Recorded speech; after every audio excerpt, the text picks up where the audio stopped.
යෝධ කුඹුග්ගස. එකමත් එක කාලෙක අපේ ලංකාවේ ඈත ගම්මානයක ලස්සන ඔයක් තිබුණා. මේ ඔය අයිනේ අවුරුදු ගාණක් පරණ බොහොම විශාල කුඹුක් ගහක් තිබුණා. මේ කුඹුක් ගහේ මුල් පොළවට තදින් බැහැලා ඔය ඉවුර හොදගෙන යන එක නවත්තගෙන මුළු පරිසරයටම හැවෙනක් වෙලා හිටියා. ඔය අයිනේ තිබුණු ඉඩම අයිති වුණේ සිරිපාල කියලා පැරණි ගොවි මහත්තයෙක්ට. හරිම අරපිරිමැස්මෙන් සෝබා දහමට ආදරෙන් ගොවිතෙන් කරපු කෙනෙක්. දවසක් සිරිපාලගේ පුතා ජයන්ත නගරේ ඉඳලා ගමට ආවා. ජයන්තට ඕන වුණා තාත්තගේ ක්‍රම වෙනස් කරලා ඉක්මනින් සල්ලි හොයන්න පුළුවන් වාණිජ වගාවක් පටන් ගන්න.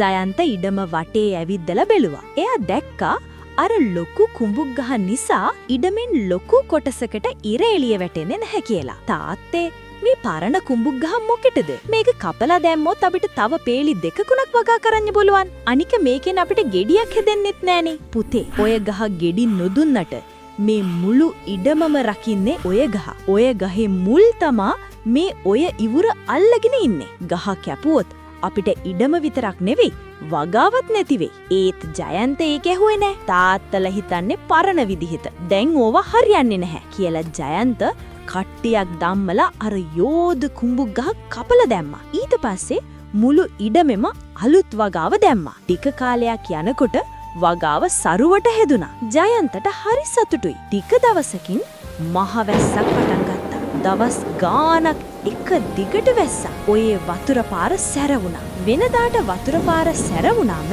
අර කුඹුක් ගහේ මුල් පද්ධතිය නිසා ඉවුර කැඩෙන එක නතර වුණා. ඒත් දැන් ගහ නෑ. සැර වතුර පාරට ඔය ඉවුර ටිකෙන් ටික හොදගෙන ගියා. අන්තිමේදී ජයන්ත ආසාවෙන් හදපු වගා භූමියෙන් භාගයකට වඩා වතුරත් එක්කම හේදිලා ඔයට ගියා. එදා තමා ජයන්තට තාත්තා කියපු කතාව තේරුනේ.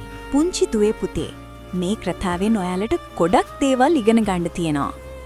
සමහර දේවල් දෙමව්පියන්ගේ උපදෙස්, පරණ පුරුදු, හොඳ යාළුවෝ අපිට කෙලින්ම සල්ලිමවල දෙන්නේ නැති වෙන්න පුළුවන්. ඒත් අපි වැටෙන්න ගියාම අපිව අල්ලගෙන ඉන්නේ ඉවුර රකින්න මුල් වගේ අයයි. ඉක්මනින් දියුණු වෙන්න හිතාගෙන අපේ පදනම විනාශ කරගත්තොත් ලොකු ප්‍රශ්නයක් ආපු දවසට අපිට ඉතුරු වෙන්නේ අපි විතරයි.